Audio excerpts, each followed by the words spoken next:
ایک دفعہ کا ذکر ہے کہ ایک نمی بھری رات تھی. سمندر کی لہروں کی آواز کلفٹن کے کنارے تک آ رہی تھی.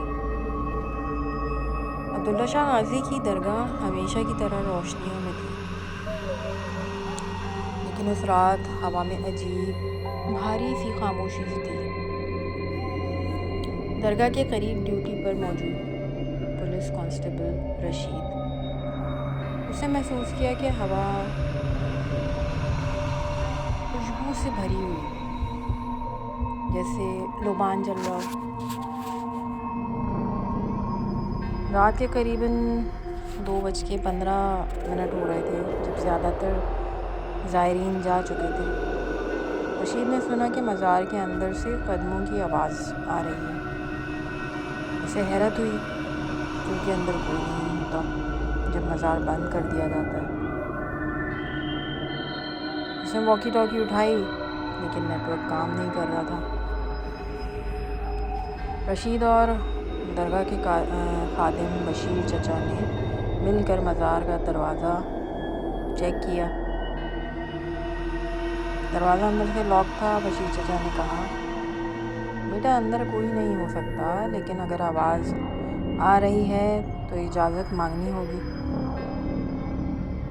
انہوں نے دعا اور سلام پڑھا اور پھر دروازہ خود بخود ہلکی سی آواز کے ساتھ کھل گیا.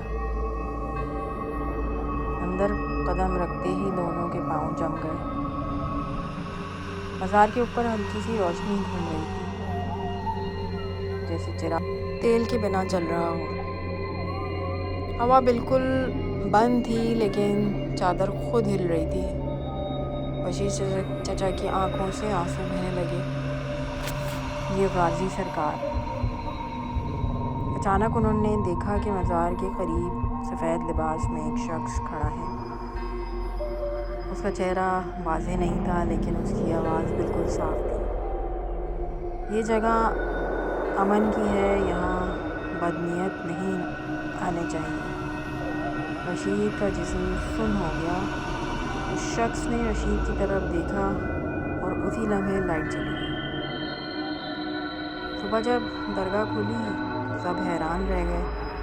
مزار کے گرد نمک اور پھولوں کا دائرہ بنا ہوا تھا جو کسی نے رات کو ڈالا تھا،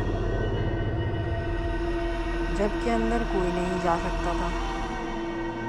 پولیس ریکارڈ کے مطابق اس رات 3 مشکوک لوگ کلفٹن ایریا میں پکڑے گئے جو درگاہ کے قریب چوری کی نیت سے گھوم رہے تھے. ان سب نے ایک ہی بات کہی، ہمیں ایک بزرگ نے روکا. ان کی آنکھوں سے روشنی نکل رہی تھی. پرانے خادمین کے مطابق عبداللہ شاہ غازی صرف مزار میں نہیں، پورے کراچی کے نگہبان ہیں. جو بری نیت سے آتا ہے اسے خود ہی راستہ بھٹک جاتا ہے.